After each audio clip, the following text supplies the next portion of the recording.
All right. Good morning. So you can't believe that it's November already, right? We only have about 5 weeks to finish this course. We still have 3 algorithms to go. So we'll make a little faster and practice every day. Okay, so now let's call enough.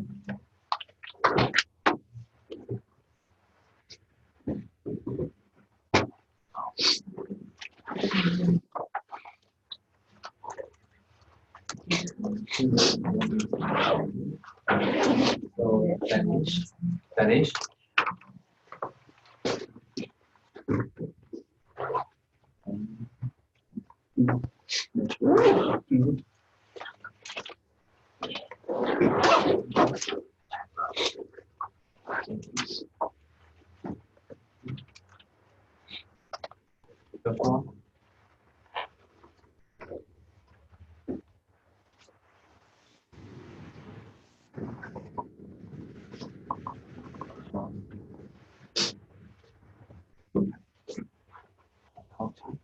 Okay.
All right.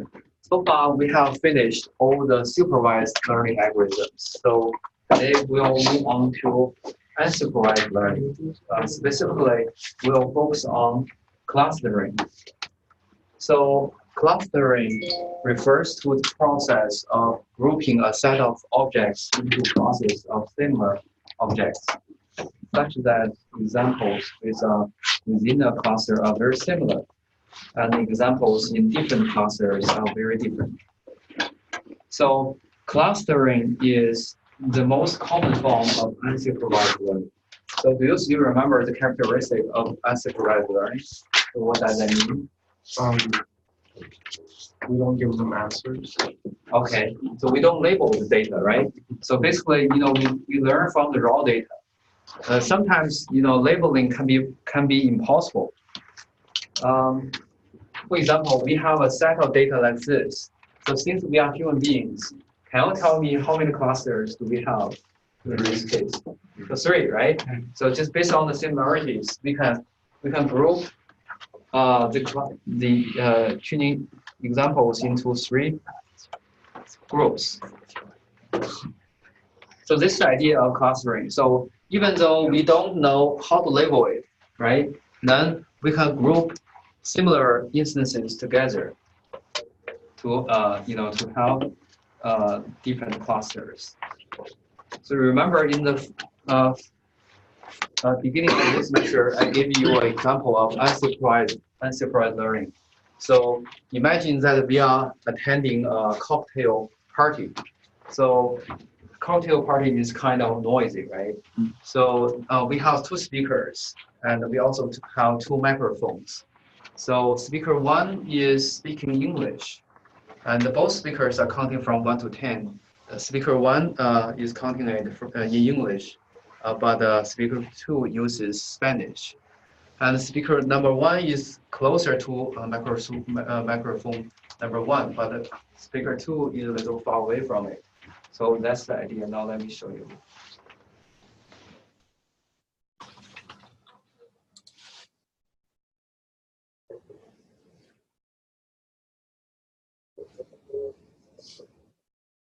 Okay, so you see the two voices are mixed together, right? So if we run it's really hard to label the data. So if I ask you to label data, which one belongs to speaker number one, which one belongs to the speaker number two, it's going to be very hard. But if we run unsupervised learning, we can filter out the voice of speaker number two because the volume of speaker number two is smaller, right? So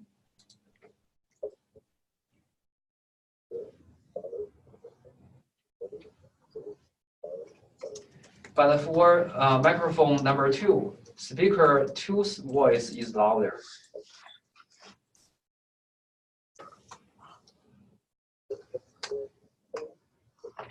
Okay, then by running the unsupervised learning,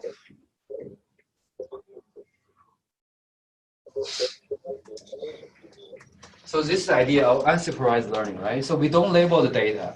Then we run the learning algorithm to automatically classify data, classify data in terms of speaker number one or speaker number two. And another usage is Google News. So have you ever used Google News? Yeah. If you go to news.google.com, so you will see something like this, right? Then the question is, does Google report all the news? No. No, not at all, right? So Google just utilizes its searching capability, right? To search all the web pages, then automatically group the news into categories. So this is another example of the clustering. So automatic clustering gives an effective news presentation metaphor, right? So in this case, Google just safely run their clustering algorithm, and all the news will be automatically grouped. So this is the idea. We can build a tree-based hierarchical taxonomy from a set of unlabeled training examples.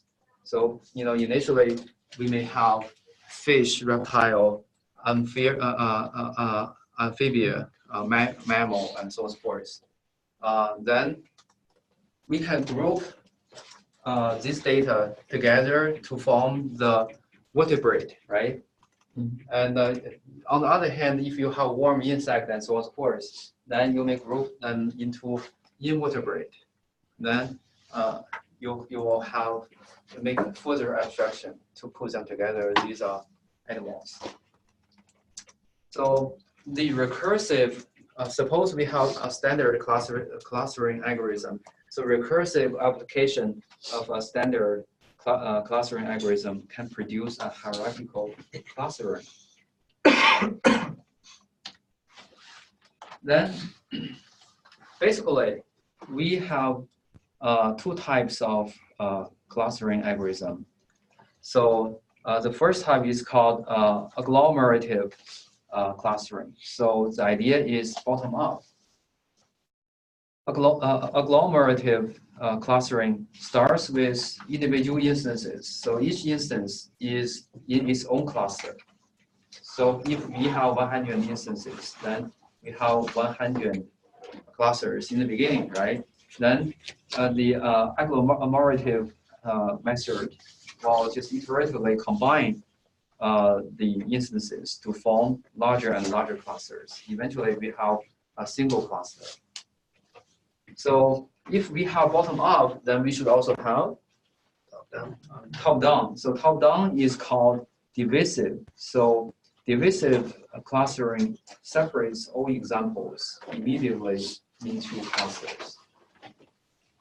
So now let's take a look, before we introduce agglomerative or divisive clustering, we should know how to measure the similarity, right? So how can you measure the similarity?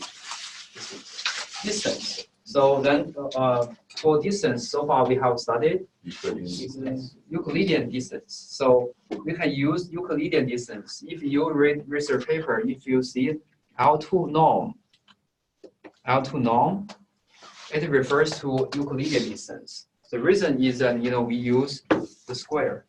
So for each attribute, we get the square of the differences, right? For two instances, then we get summation. So this Euclidean distance, we can use L2 norm to measure the similarity or distance.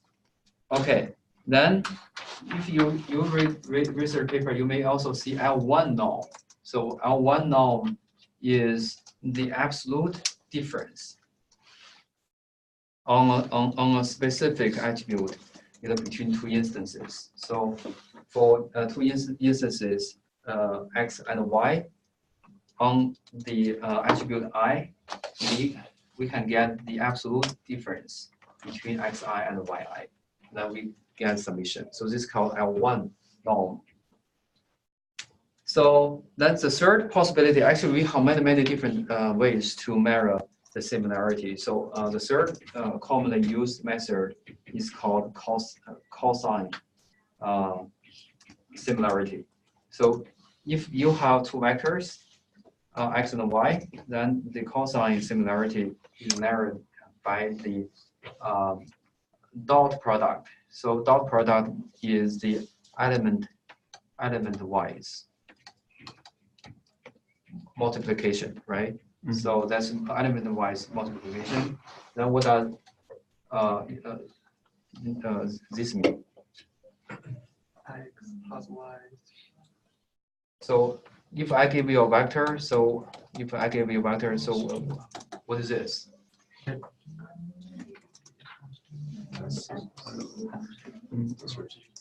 So suppose x has attributes such as x1, x2, all the way to xn. Then what is this? X1 square plus x2 square plus x square and root square.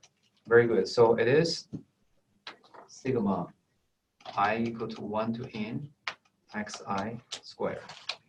So that is, if we write it in a different way, that is x1 squared plus x2 squared all the way to xn squared, right?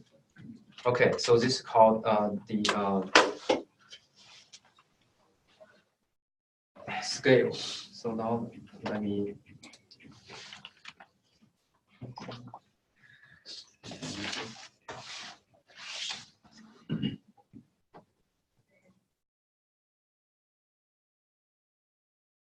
magnitude. So you see the cosine similarity is measured by the dot product. That's element-wise multiplication divided by the magnitude. So the magnitude is calculated in terms of the attribute, the value of the attribute square, and you get summation for each of them. Then you calculate the square root. So is that clear? Okay. So basically, we have three different ways to determine the similarity. Depending on the nature of the problem, you can try. In the future, if you implement your own clustering algorithm, then you want to try different similarity measurement method and see which one can give you the best result. Okay. So first, today let's just focus on the bottom-up method. So our focus is on the hierarchical agglomerative clustering.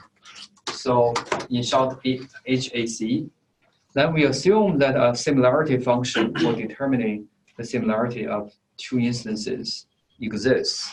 So we have a similarity function already. So for example, we use L1 norm to measure the similarity. That starts with all instances in a separate cluster, and then repeatedly joins the two clusters that are most similar until there is only one cluster left. So we initially, for example, we have m tuning examples, then we have m clusters. Then we just group them together, and eventually, when we stop, it means that when we only have one cluster, then we stop. So this is the idea of the algorithm. So we start with all instances in their own cluster. So and the stopping rule is until there is only one cluster. Among the current clusters, we determine two clusters, Ci and Cj, that are most similar. Then we replace Ci and Cj with a single cluster, Ci union Cj. So is idea clear to you? So the idea is pretty clear, right? Mm-hmm. So initially we have each instances in its own cluster. Then we just group the most similar ones into one. Then we keep doing it until we only have one cluster. So then the question is how to compute the similarity of two clusters. For example, if we have two clusters and each also has multiple instances, then how can you measure the similarity of the two clusters? So basically, we have three different ways. The first way is called single link.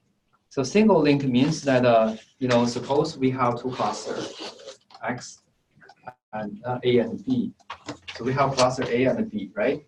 Then single link means that I choose an X from A and I choose a Y from B in a way such that among all the possible pairs between A and B, X and Y are most similar. So we have many different pairs, right? I can choose one from A, choose one from B, so to form a pair. So among all the pairs, we only choose X and Y such that they are most similar. Then the distance between X and Y will be used to measure the similarity between two clusters. So is that clear? So we only choose a representative from A and a representative from B, and their distance will be used to measure the similarity of two clusters. So is this clear for single link? Okay. Then complete link is similar, but the idea is a little different. So still we have, for example, we have two clusters, namely cluster A and cluster B. And we choose an instance from A called X, and we choose another instance from B called Y. So we can choose a lot of different pairs, right? Then among all these pairs, we choose X and Y in ways such that X and Y are least similar. They are least similar. Then we use the distance between X and Y to represent the similarity between A and B. So is this idea clear? Mm-hmm. So, if we just visualize it, so for single linkage, we will choose an instance from here and another instance from here to measure the similarity, right? Then for complete, we should choose an instance from here and the instance, an instance from here, an instance from there, so that they are the farthest, right? And then we use their distance to measure the similarity between two clusters. Mm-hmm. Then the third way is called group average. So group average means that we calculate the average similarity between members. So that's a compromise between single link and the complete link. So formally, we can use this formula to represent single linkage, agglomerative clustering. So we have two clusters, namely Ci and Cj, and we choose X from I and choose Y from J, such that the similarity between X and Y is maximum among all the possible pairs. So that's single linkage. But the problem for single linkage is that it may result in straggly clusters, long and thin clusters due to chain effect. So now let's use an example to make it clear. But suppose we have eight. We have 8 training examples here. So then how would you group them together in the first step? So initially, how many clusters do we have? 8. So we have 8 clusters. Then how would you group them together in the first step? 4 corners.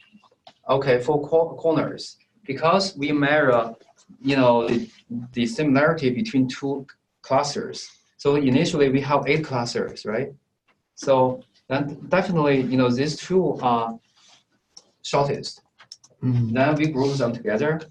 Then we group the 2 instances on the top right together. Then group the 2 on the bottom left and the bottom right. So there's no doubt in the first step we'll group the instances like this. Then the second step is going to be more tricky, right? So now let me number it. So we have cluster 1, 2, 3, and 4. Then how would you measure the similarity between cluster 1 and cluster 2?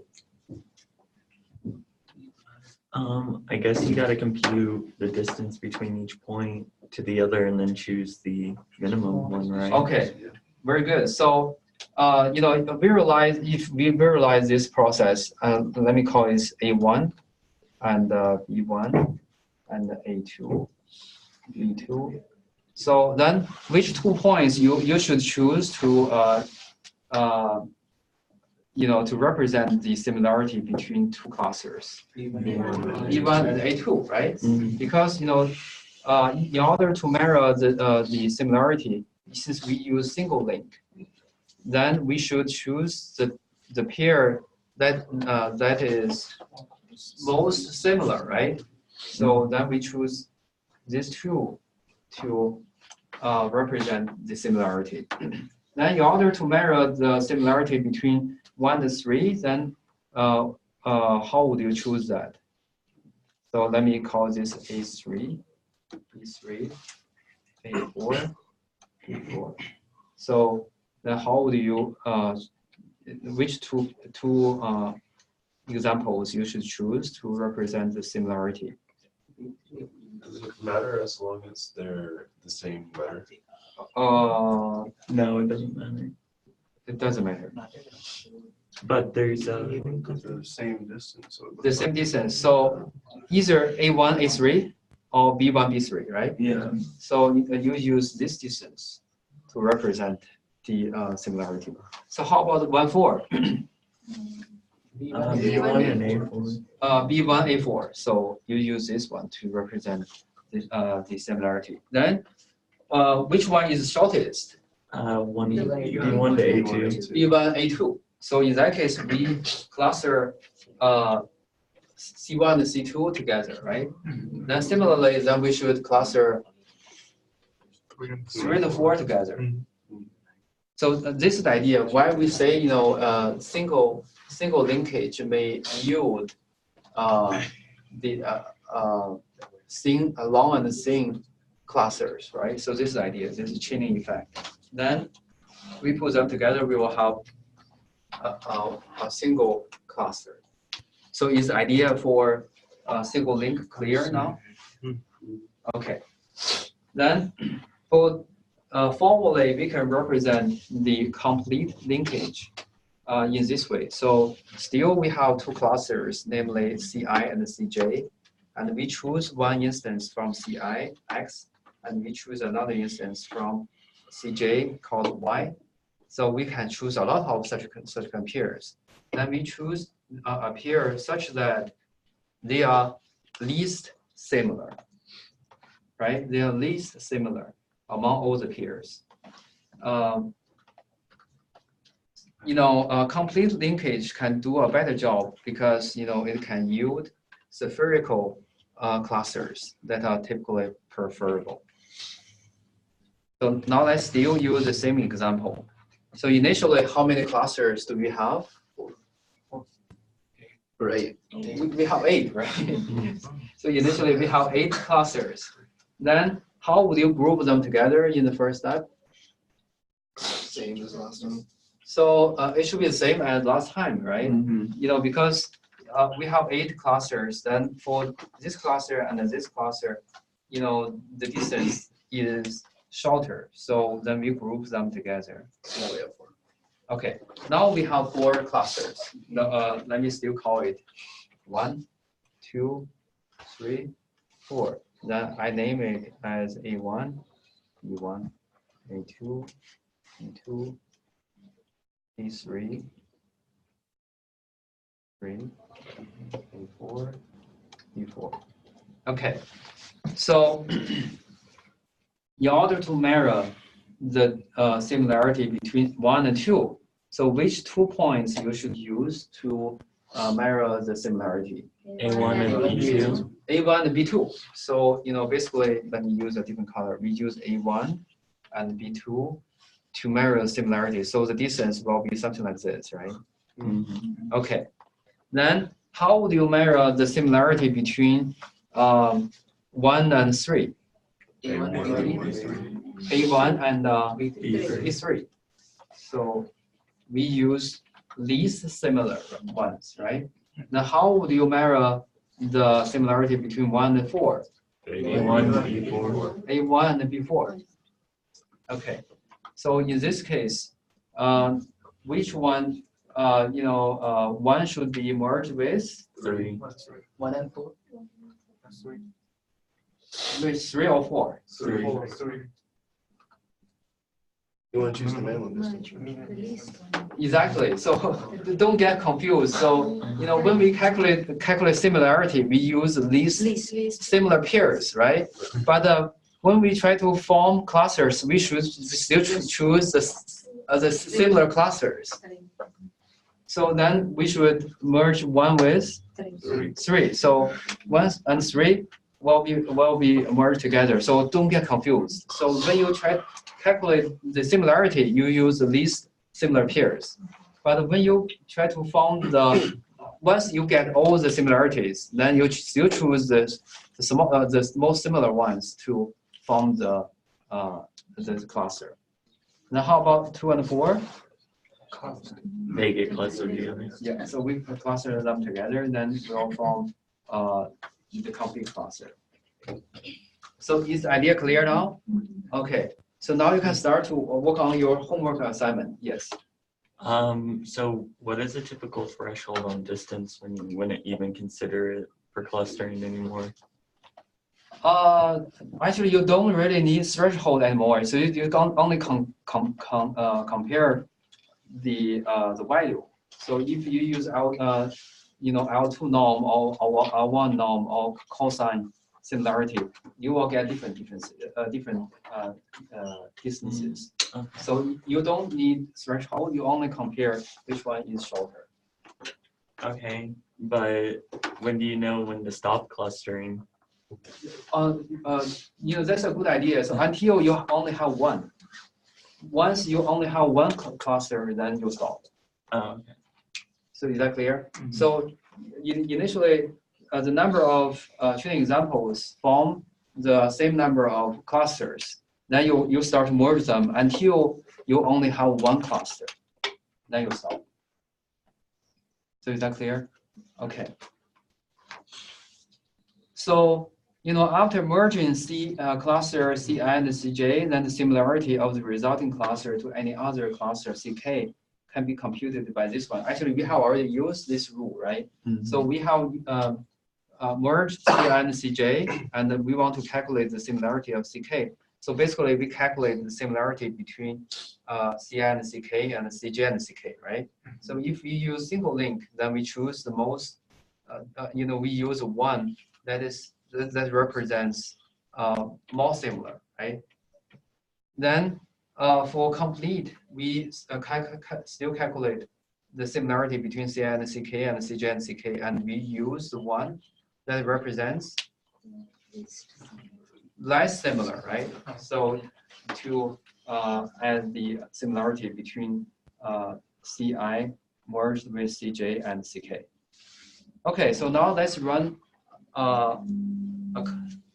another example for the single linkage and complete linkage. So if you can finish you can do this question well, then you won't have any problem for your homework assignment. So by the way, I have posted the third written assignment for the k-nearest neighbor clustering. Yes, just for these two topics. Okay. So suppose we have 5 points. We have 5 training examples, and the similarity between each 2 points are shown as here. So you see, the distance with itself is 0, right? Okay. Then can you tell me what's the distance between 1 and 2? 9. So how about 3 and 2? 7. So you just directly rate it, right? So just rate this table. So basically, we have 1, 2, 3, 4, and 5. So now I want to use single link to do the clustering. So then, which two will be put together? 3 and 1. Oh, actually, no, 5 and 3. 5 and 3. Yeah. So why? They got a Because- distance of 2. Yeah. So initially, how many clusters do we have?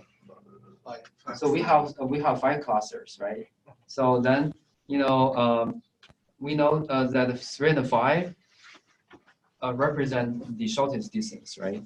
So in that case, let me just change the position. 3 and 5 will be put together, right? Okay. Then what else? 1 and 3. No, 3's already been used. Yeah, 3 and 5 have been used. Then you should use 2 and 4. Yes, 2 and 4. So okay. So now we have formed. Now we have 3 clusters, right? So 1, 2, 4, and 3, 5. Okay. So next, in the next round, we try to determine the similarity between 1, 2, 4, and 1, 3, 5, and 2, 4, 3, 5, right? Okay. So what's the distance from 1 to 2, 4? So what's the distance between 1, 2? 9. 9. Then 1, 4? 6. 6. Then we should choose the value. 6. So the distance is 6, right? To 4. It doesn't matter. So this as a whole. So okay. So there's 6. Okay. Then what's distance between 1, 3? 3. Then 1, 5, 11. Then the distance should be 3. so that's 1, 3, right? Okay. In that case, I need to change the location to draw a 1 here. So 1 will be merged with 3, 5. So before we do that, we should also measure the distance between 2, 4 and 3, 5, right? So we need to consider many pairs. So how about the distance between 2, 3? 2, 3 is 7, right? So 2, 3 is 7. Then 2, 5. 2, 5 is 10. Then 4, 3. 9. And 4, 5. 8. 4, 5. Yeah, 8. Yes, that's right. Then we should choose which one? 1, 3. 2. Yeah. So, just tell me the distance. What's the distance? 7. 7. So 7 definitely is greater than the distance of that one, right? Yes. Okay. Good. So we still merge this. Then we'll put them together. So we'll have a complete.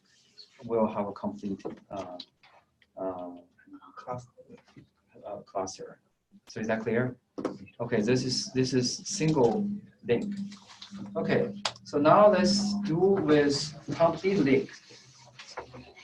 We still have 1, 2, 3, 4, 5. So what is first step? Oh, The same, right? Yeah. The first step it should be the same. Then I just put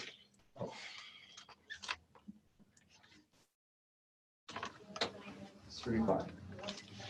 So 1, 2, 4, 2, 4, 3, 5. Okay. So now let's calculate the distance. So what's the distance between 1, 2? 9. Then 1, 4, 6. Then what's the distance between cluster 1 and 2, 4? 9. So 9 is distance because we choose longer one. So how about 1, 3? 3. Then 1, 5. 11. Then we should choose 11. Then between 2, 4 and 3, 5, we should choose 2, 4. 2, 4. 2, 4. So we know the distance between 1, 2, 4 is what? 9. Then the distance between 1 and 3, 5 is 11. Then we should choose. We should choose 9 or 11. 9. We should choose 9 because 9 is similar. So when we calculate the distance, we use the least similar. But when we choose clusters, we should still choose the most similar ones, right? So once you get all distances, then you should still choose the shortest one. But the distance between. Yeah. So how about the distance between 2, 4 and 3, 5? This. So let's calculate. So how about 2, 3? 7. 2, 5.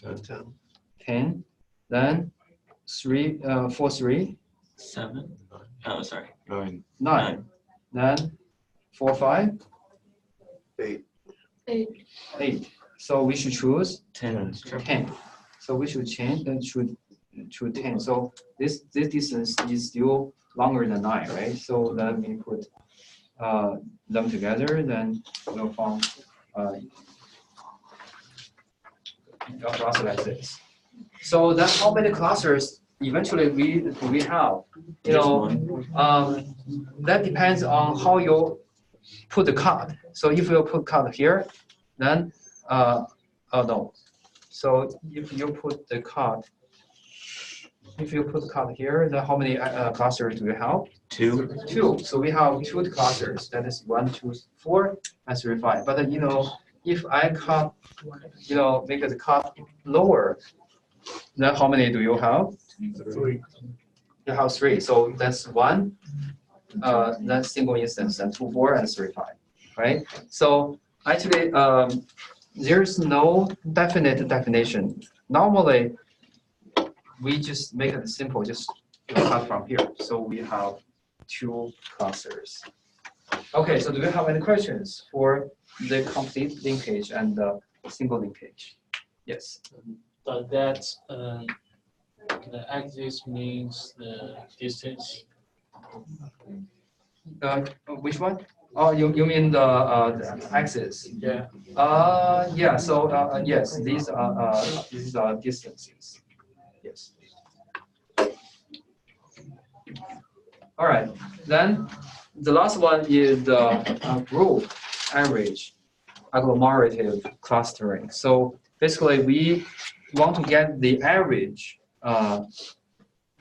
distance. So in that case, we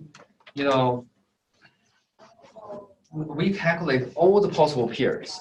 So we have Ci and the union Cj. We get X, and we get another Y.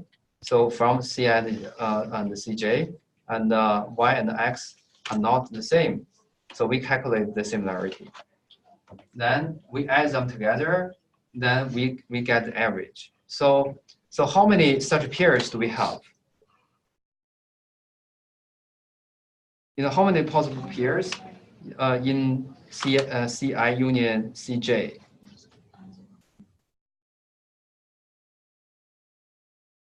So we can do this. So how many possibilities for X?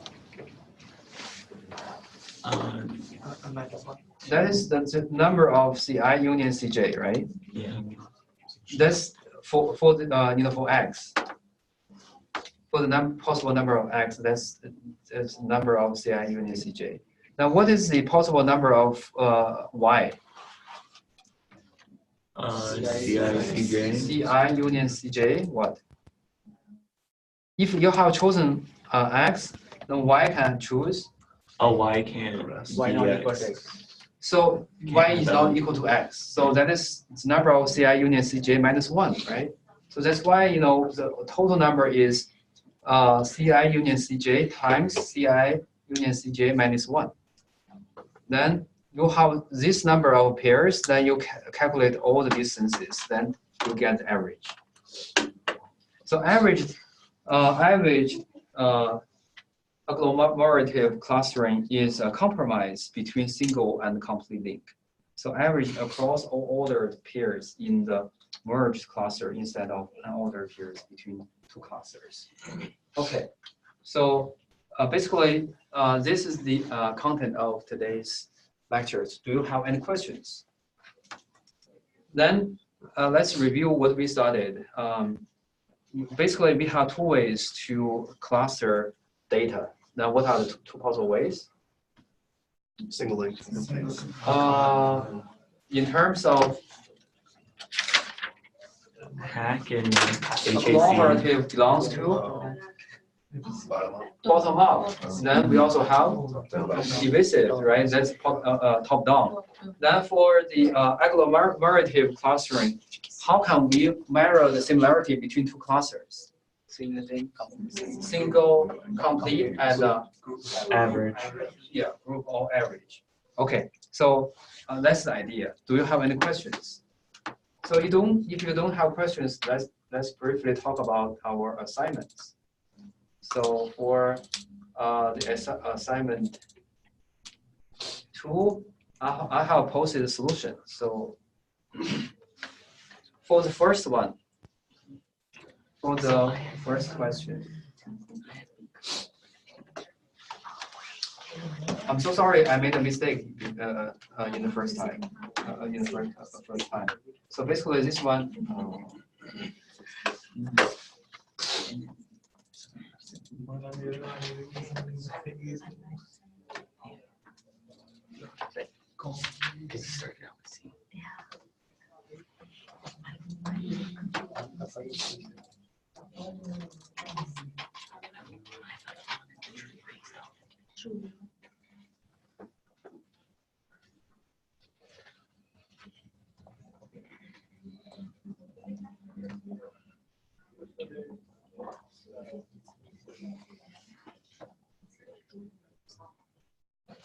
Okay.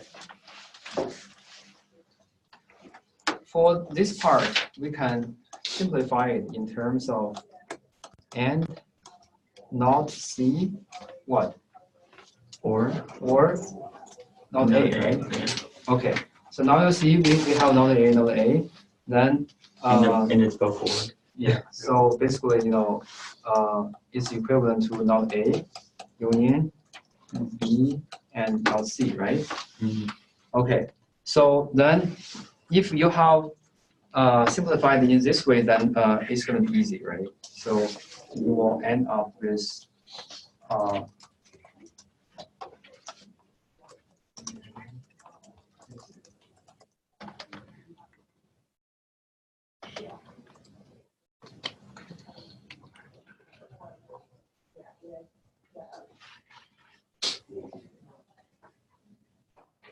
then you will end up with a decision tree like this, because you know we have the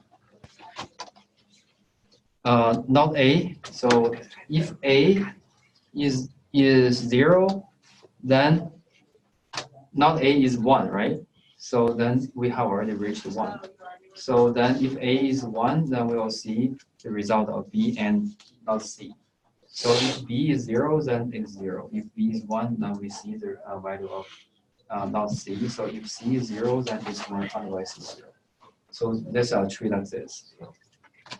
Okay, then for the second one, so we have studied that you know the XOR is equivalent to not A and B or A and not B, right?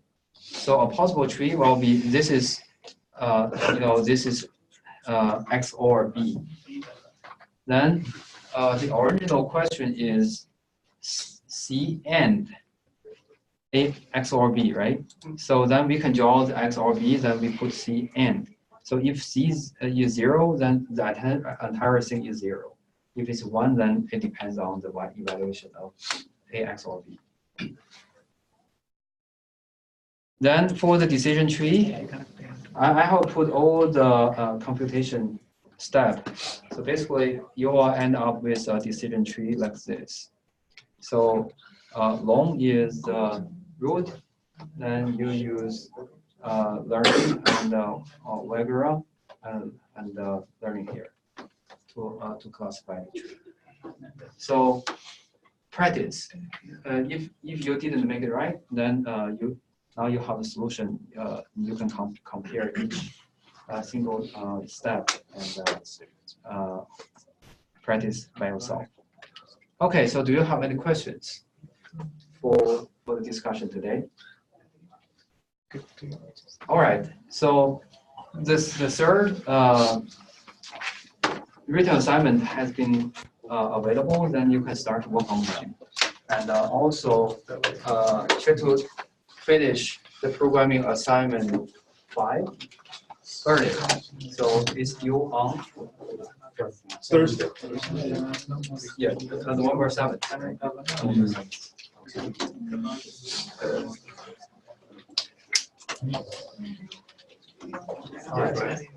Hi, So that's all I have today. I was like,